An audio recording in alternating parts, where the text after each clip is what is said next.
So, hi guys, for this video, isama ko kayo sa aking everyday routine. Yes, everyday, every morning, every wake up. So, ito na talaga yung ginawa ko.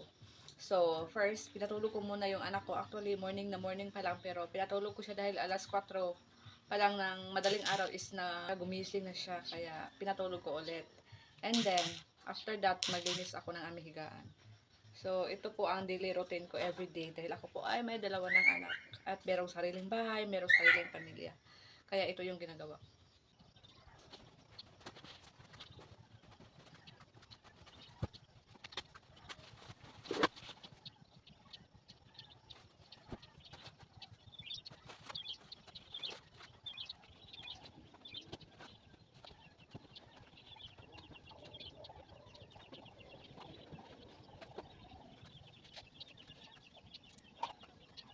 So, magbukas muna tayo ng pintuan.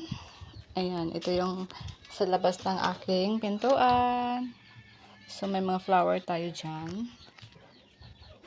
And then, ito yung aking sala. So, meron akong maliit na sari-sari store. Ayan, i-display ko na. Dahil every night, finex ko yung aking mga paninda. At saka, meron, yung mga paninda ko is konti lang dahil yung kapitbahay ko dito is konti lang din. And then, meron tayong dito mga candies for the kids dahil may mga bata. Biscuit sa murang presyo. Yung super affordable lang yung mga price ko dito. And then, yung iba sa, hindi na may display sa baba. So, kaya, dyan ko na lang siya nilagay. And yung mga extra candies for kids. And meron din akong noodles. So, yung mga noodles ko, hindi ko din-display. Dahil, may ants. So, ayan, nagbukas na tayo. And, continue sa pag-fix ng mga kagamitan dahil morning. So, start namang maglinis. So, yan yung aming table na pangluto. At the same time, hindi kami dyan kumakain dahil maliit lang. So, ayan naman, yung anak ko is gumising kaya, ayan, hi baby girl. So nilagay ko na lang siya sa higaan para ako makapag-continue sa paglinis. And ito yung aking mga hugasin. So start na po tayong magwalis, no, dahil yung oras natin is ang bilis. Ang bilis ng oras. And then nag-arrange na din ako ng noodles dahil nasa upuan ko na ilagay. And then, para malinis tingnan. So, kailangan ko siyang i-pull out dyan. Or i-organize. So, ayan guys. Meron tayo ditong mga noodles. Spicy, beef, chicken, and pancit canton. So, dyan ko siya nilagay. Hindi ko siya dinisplay dyan dahil alam nyo na, kanang merong mga ants. Kakainin yung mga noodles ko. Yung mga sabon ko dyan. So, as you can see, yung flooring ko is hindi organized or yung mga kulay niya is hindi equal. Dahil ito po ay temporary lang dahil i-tiles po namin ito kaso lang yung husband ko super busy niya. Kaya hindi pa siya na tiles. And then, iyon yung aking mga lagayan ng mga laruan sa aking anak. At the same time, lagayan ng pinggan. Dahil wala naman akong mapaglagyan ng kanyang mga laruan. Yung iba ito na lang sa carton under the table. So, yun. So, yung gagawin ko next is maghuhugas ng pinggan. Kaya labas muna tayo. Dito tayo dadaan. So, next kong gagawin, ito yung mga nilabhan ko, mga sinasampay ko. So, ko yan, ibilad ang araw. Diyan ko magbilad, oh.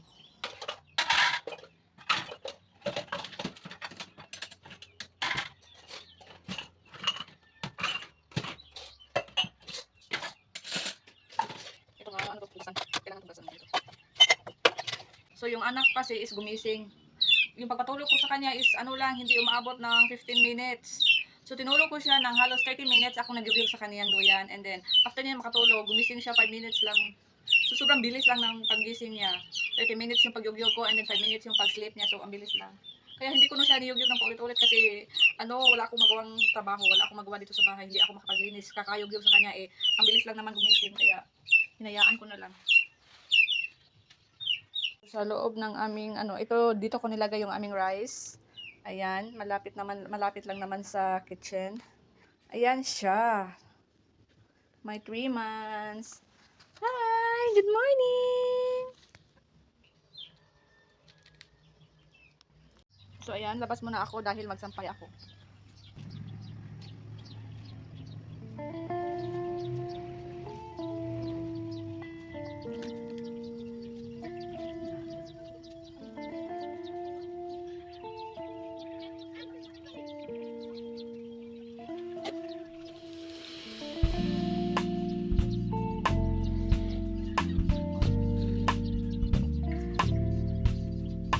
Ito naman yung sa anak ko.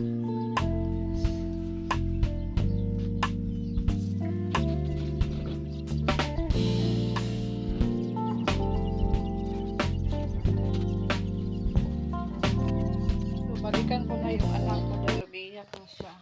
So, check ko muna. Meron naman akong kanin. Yung kanin namin kagabi pa yan. So, ayan na.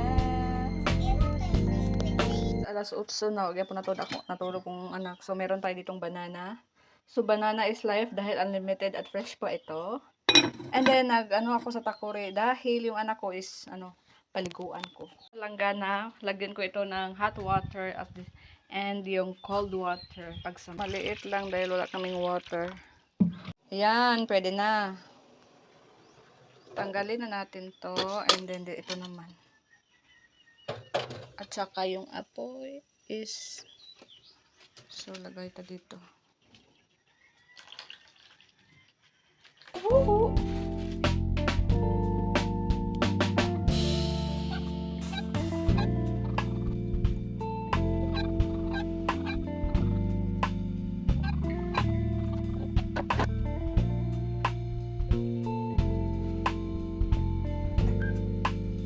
So yan yung anak ko. Tapos na siyang maligo. Yay! Off ko na tong gasol.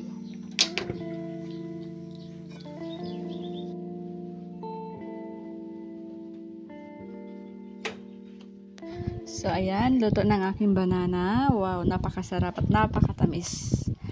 Thanks for watching. Bye bye everyone.